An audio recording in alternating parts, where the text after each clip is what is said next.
Владата да собира повеќе од даноци, но и да внимава како ги троши народните пари. Прогресивниот данок нема да даде ефекти ако средствата нерационално се користат и не им го подобруваат животот на граѓаните. Аналитичарите му порачаа на министерот Тевдовски дека мерката за поврат на 15% од ДДВ е само козметичка и враќа незначителен дел од парите кај населението. Незадоволни се и од потегот од државната каса да им се помага на општините. Велат владата мора да најде начин како да ги дисциплинира општините, а не да ги наградува. Според нив, јавните предпријатија се слепи црева во општеството што само трошат пари, а не обезбедуваат квалитетни услуги.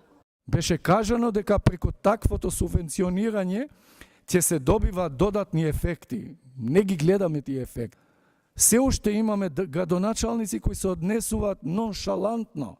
Се уште имаме директори на културни домови, на театри, на не знам какви институции кои огромни пари земат, а се однесуваат како да се тоа нивни пари, а не наши, на сите граѓани.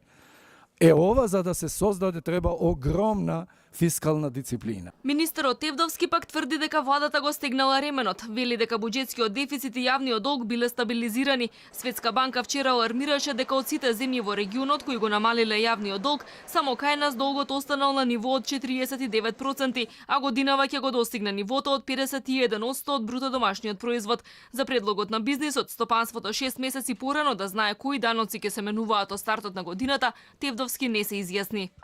Реформата беше најавена неколку години претходно, беше зборувана, дури ако се гледа во програми на СВСМ, кога било ставена, таа имаше и во праведното одначување, односно прогресивното одначување и во решенија за Македонија од 2009 година. Меѓународните институции алармираат дека со вакво темпо, земјите од регионот дури по 50 години ќе го достигнат сегашното ниво на животен стандард во Европската Унија.